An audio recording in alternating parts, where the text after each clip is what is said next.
2018 was a pretty weird year for NERF, and probably the most exciting and, well, interesting announcement that Hasbro made was the fact that they were going to be making weapons based off the ones from the characters in Overwatch as NERF blasters. And while they have done this kind of thing with Marvel superheroes, well, not really replicas, just themed blasters based off them, and of course weapons from Star Wars, which they've been doing for a very long time, a video game property, in fact the only property in this entire franchise that is Overwatch, and it was big enough to get NERF blasters based off of them. It was a pretty exciting time, but as things started rolling out, we started to come to grips with the terms that these are probably based off being cosplay props first and blasters that are functional second. And where does that lead us? Well, I've got every single one here, from the least expensive D.va blaster all the way up to the very expensive NERF Reaper Hellfire Shotgun white set. And I don't even know where to begin. But let's start with the cheapest blaster in the entire set. Diva's pistol, the one she uses in the game when she's not riding around in her mecha robot, comes with the blaster itself with a charm pre-attached, 3 rival high-impact rounds, and a little instruction sheet. That is honestly really freaking cool. Good job, whoever designed this, because it's beautiful and well worth this package. However, that package is going to cost you $30 US, which is a bit much for what this blaster actually is. But again, functional prop first, actual functional blaster kinda second, because the Diva Pistol is a complete reshell of a NERF Rival Kronos, and $10 to $15 blaster that you can find pretty much everywhere that's actually superior to this blaster in every single way, but doesn't look like Diva's pistol, which is probably a good enough reason that people would want to shell out for this, and well, they get a little bit for their money. It's actually not bad. It only holds 3 rounds instead of the Kronos' 5, but otherwise is pretty much identical. You pull back the slide on the top, and you can load up to 3 rounds into its internal magazine, and then push the slide forward to chamber a round into it, and then you pull the trigger to fire. And it fires as hard as you would expect any rival blaster to. In fact, a little bit harder than you actually think this one would. And it's, well, beautiful. This thing is cosmetically really, really complex. In fact, I would say it's nearly perfect. There's still a lot of pink on this blaster with not a whole lot of detail in the pink. There's a little bit of little divots here and there where they try to add something to break up the surface, but the colors are actually what brings this out, because little screws are painted gray, there are little teal indents here and there that are painted, the color separation between 2 different kinds of gray and a pink and the bright, bright teal. It's really, really nice, and I want to draw special attention to the charm, because this charm is absolutely beautiful. It feels really good in the hand, although mine's a little bit sharp. I think I could actually cut something with this edge right here, but just the chain, like that could have been something, well, cheaper than this, I should say. It's still not super freaking expensive, but it's really good for what it is, and they could have cheaped out on that and put just a little tiny keyring thing, and yet here we are with something that actually looks like they put some effort into it. And overall, the blaster, it performs about what you would expect. And really, my complaints for this blaster come down to the fact that it's not very comfortable in my hand. Now, of course, this is my hand and your hand will vary, but it's got a kind of a thin grip line right here, and then it just doesn't really work that well. I have kind of small-ish hands, and if you try to choke up on the grip, you're gonna find that these edges are not very comfortable, and when you prime it back, you can kind of see, like, if you choke up on the grip like you would want to and get your hand into that beaver tail, this stuff rides on top of your hand. It's not very comfortable at all. It does have a depriming button, which is this right here on top of the slide. That's also your priming indicator, so when that is protruding, then you know the blaster is primed and ready to fire. You can push that down, it will let you pull the slide back and then push it forward, but if you just do that, you might find that your blaster no longer works, and that is kind of to be expected. You need to pull it back all the way and then push it forward, and now you have a shotgun, because now you have 2 shots or 3 shots loaded into the barrel. So a neat little function built into this thing, with the safety being right here, which is, I think that's supposed to be in an area you can grip it, but honestly, it's really, really hard to manipulate, so I wouldn't bother all that much, but still a really solid little blaster.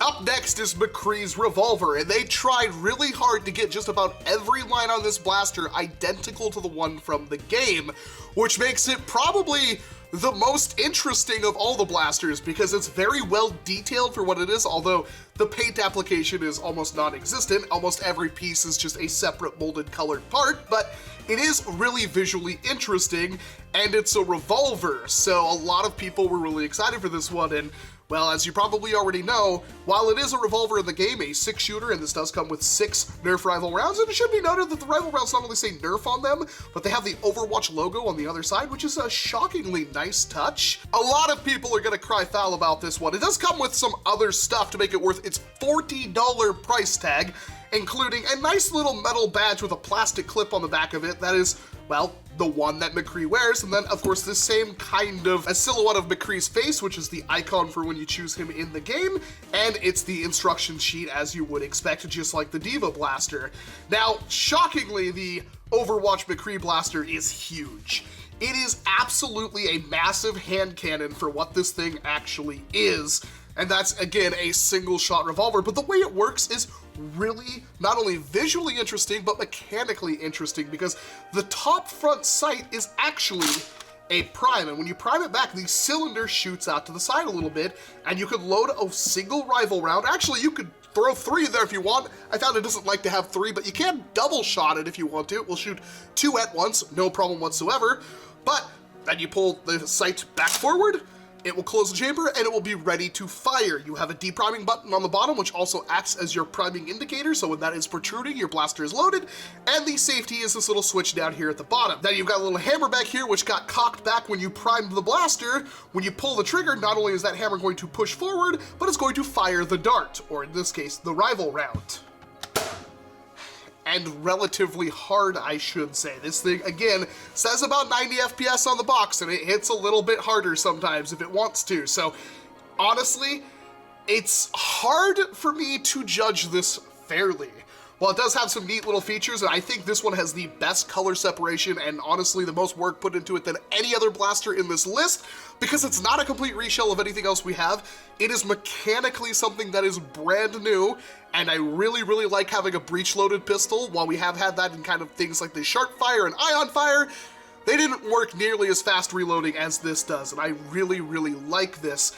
And it has nice little dark blue translucent pieces on it, black, gray, bright blue, brown grips, everything with tons of molding lines to make this a very visually interesting blaster. But as a prop, it kind of suffers from the problem that it has these big lines everywhere on it where it has movable pieces, which the one from the game does not. If you look at the barrel, that's the biggest offender. While they did copy the lines from the game, there's a great big sliding hole there, which, yeah, the one from the game does not have that. And that's where this kind of falls apart. You can clearly tell this is meant to do something else besides just be a cosplay piece, although it is really, really nice. And while people are going to cry foul about the fact that this thing is a single-shot revolver and the hammer doesn't do anything, and like even pulling the trigger and having the hammer move forward is so anemic, it's hilarious. I really like this blaster. This is my favorite in the entire line, for spoilers for the Reaper one, because I really like priming this thing, shoving a dart in there, and immediately going to the same part. This is something that doesn't really exist in the hobby, and this is the blaster that interested me the most once I sat down and thought about it, and it won me over. I really like the McCree Revolver. It's very comfortable, although if you have bigger hands than mine, this spur right here can kind of get in the way. It is made of rubber, relatively tough rubber, but rubber nonetheless, which you can just remove one screw to pull the entire spur off, so that's not a huge deal. The trigger, my finger fits in there perfectly, but if your fingers are a little bit fatter than mine, this edge is going to rub into you pretty nastily, so you might want to fix that as well. But overall, I like it. If you can see why I like this blaster for it being a quick reloading single-shot pistol, then perhaps you will like McCree's Revolver as well. Honestly, my initial reaction is still the same as the reaction now, and that is comical, too much money. $40 for this thing right here, and they tried to bump that up with this badge, and honestly, this doesn't do it. I don't care anything about this, so you could argue that this is for kids, but Rival line is for ages 14 and up, so I don't know. And finally, we have the NERF Reaper White Edition Hellfire shotguns. White being that these are based off one of the skins that Reaper can unlock in the game. And, well, you do get 2 of them, and you do get a Reaper face mask, and you get 16 rival rounds for the princely sum of $130. There was a SKU that was leaked online about this blaster being sold by itself in its original black configuration, but that SKU does not seem to exist at the moment. The only way to get this blaster right now is to spend $130, and even then, by themselves, these blasters were supposed to cost $60 each, so we'll see how that price holds up. And overall, this one has a lot of nice detail put into it. The grip actually has some wooden texture added to it, which looks beautiful. The decals that are put on this one, that looks like scuffed paint, is very, very nice. There's some clear red pieces added to it. And the gray has some really nice molding on it. They did put a lot of effort into this blaster, even though it still, again, kind of suffers from the fact that it appears to have a lack of detail just because everything is one solid color molded in a plastic in a very intricate way. Overall, from all of these, the Reaper shotgun is probably the least comfortable that I have felt. While I did have some issues with the Diva Pistol, the Reaper Hellfire shotgun has some weird design choices. Again, this is based off the one from the game, but right here, it's got this kind of bump right here in the grip, and as you can see, like, you can put your fingers down there, but if you want to choke up on this thing, you've got this indent right here. A human finger just doesn't really fit in there very well, unfortunately. The trigger pull is very nice, though. You've got an unjam/priming indicator right here on the side, and then a safety lever right here, which you can flip off and on for the red being on fire and black being safe. To prime the blaster, you pull back on this handle right here, which reveals a breech just like the Chronos and just like the Diva Pistol, which means this is another Chronos reshell, although it does have an expanded magazine. While the Diva Pistol has 3 and the Chronos itself carries 5, the Reaper Hellfire shotgun contains room for 8 rival rounds, which is relatively interesting. You just keep shoving balls in there and it will reload every single one of them, which makes it probably the most practical of all of the blasters so far, except for the fact that it's comically huge. This blaster is massive. It's bigger than the NERF Rough Cut. It's one of the biggest blasters there is, and it's easily twice the size of a Chronos, and yet all you're getting for that is a little bit more capacity, which means if you want to actually use these things as a functional blaster, it's gonna be an interesting prospect. You can, of course, pull the trigger once you load it, and it hits really hard. It's no different from any of the other ones. This is definitely a decent performer out of the box, and because it is like a Chronos, just like the Diva Pistol, that does mean there's some room for some mod potential right there. The biggest problem preventing this from being a surefire, better than the Chronos in every single way blaster is the fact this priming, this priming grip is just flimsy. You can feel it twist and bend whenever you pull it back, so increasing the spring load or possibly even using this too roughly could lead to it breaking. And that again brings up another point. Like, you can't really tell from looking at it from the side, but it has this great big hole in there, which kind of ruins it from being a cosmetic piece, and again is kind of a leftover artifact from this trying to be both a cosmetic functional prop and a functional blaster. It does both things, but it doesn't do either of them perfectly, unfortunately. And that's, again, something that plagues the entire line. You do, of course, get the same instructions sheet, just like all the other ones, with the silhouette of his character being what you would choose in the game, and instructions on how to work the blaster, but also with the White Edition, you do, of course, get 2 of these, because Reaper carries 2 shotguns on him. Well, technically he carries a bunch of shotguns on him, and he, instead of reloading them, just throws them. I wouldn't recommend doing that because these are expensive. You also get this mask. The Reaper face mask is honestly the best part of all of this. I really hope they sell this thing separately, because this is amazingly well made. Seriously, the paint application is beautiful with silver on the side, and in these bolts in the skull, there's deep gashes where the skull had been cut into with vents all over the place. Of course, one of them being open so you can breathe through it, and then 2 plastic lenses in there, and it's a pair of functional goggles with a head strap. And yeah, this is a rival face mask that is Reaper's skull face, and it works really good. It's extremely comfortable. It covers the entirety of your face, your chin, your neck, everything, and I love it. I really hope they sell these separately, although I'm kind of doubting they will. If they're going to keep this held hostage behind the $130 edition of the Reaper shotguns, well, a lot of people are going to miss out, because this, honestly, even if you're not a big fan of Reaper, and trust me, I'm not, I really like this face mask.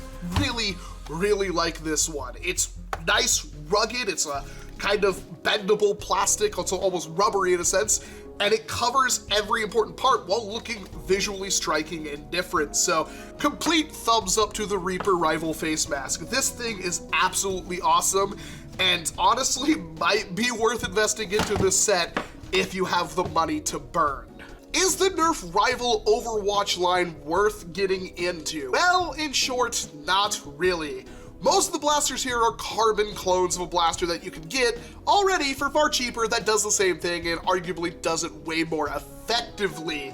There's really nothing here that warrants paying that price tag if you're looking for a performance-based blaster, and there are some kind of nitpicks with how these blasters function and how ergonomic they are that could drive you away from ever using them in any kind of competitive or even casual setting unless you really wanted a functional replica of the weapon from the game, and that's where these kind of fall in line.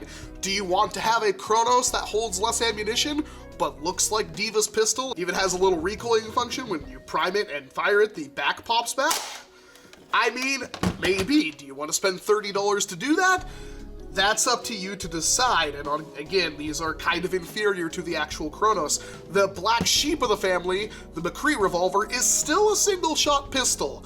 Now, while I have grand plans for doing something with this because I really like the way it loads, the grip itself, like priming it, it doesn't really give you a whole lot to hold on to, and the spring is incredibly stiff, which makes priming this thing back kind of uncomfortable and kind of annoying. I don't know how many times I want to do this, especially in a situation when I need to reload quickly. And again, we're dealing with a single-shot revolver, which does not bode well for any kind of performance or actual competitive game. I mean, even the hop-up in this thing is like a thin sheet of rubber that almost looks like you could tear it out with your fingers if you wanted to. While on the Diva Pistol, it's a hard kind of plastic tab. It's very low profile. And on the Reaper shotguns, oh boy, it's all the way back there, and it's a thick piece of rubber.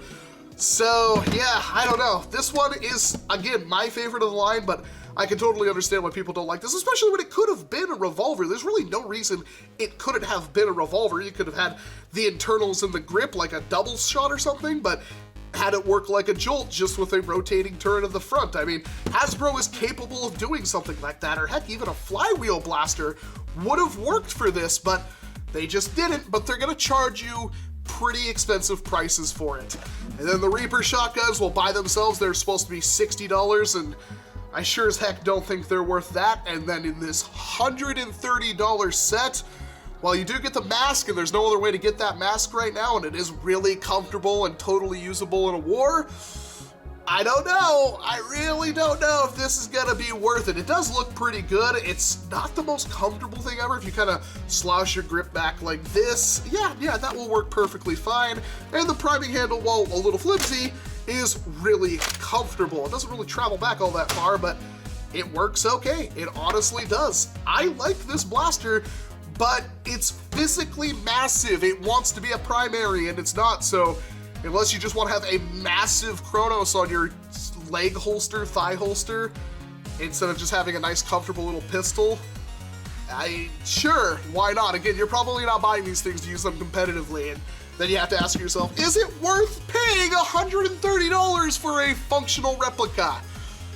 To some of you, that's a no-brainer. To many of you, it's gonna be a deal breaker, and I understand that. The only one here that I'm even remotely interested in is the McCree Revolver, and this is probably the worst one of the bunch. While it performs decently, it's a single-shot pistol. They are really cool though, seriously, and thankfully I didn't pay $130 for this in full. I didn't pay full price for any of these, because for some insane reason, these were half off on GameStop's website. And as far as we know, these are only sold at GameStop. Now, I don't think that's going to be the case. I think they are going to be sold at Best Buy, because a lot of the GameStop blasters, like the Deadpool blasters and the Star Wars blasters, are also sold at Best Buy. So at least in the US, you might have another chance to get them if you don't have anything near you. But the prices were insane, and thankfully these were already, these weren't even released yet. These are supposed to come out on the 1st of January in 2019, and yet I ordered mine about 3 weeks ago, and they shipped a week ago, and here they are, which is, well, interesting to say the least. I'm really, really happy I have them, but I only paid half of what you would pay, and unless they go on sale again, I'm probably never going to recommend them, but let me know what you think about the NERF Rival Overwatch blasters down in that comment section below, because if there's something I'm missing, I'd love to hear it, because while these things are pretty freaking cool, I almost don't like the money I had to spend on them. But again, I love this revolver. Like, this is, I'm gonna do some dirty things to this. I'm already cooking up a storm on this one, and you can already probably tell what's gonna happen with this thing once I get the chance to work on it a little bit. Seriously, this is cool. I like this. These, not so much. Anyway, I am Walcom S7. Thank you very much for watching this video. I do very much appreciate it. And of course, I hope to see you in an entirely different one. You gotta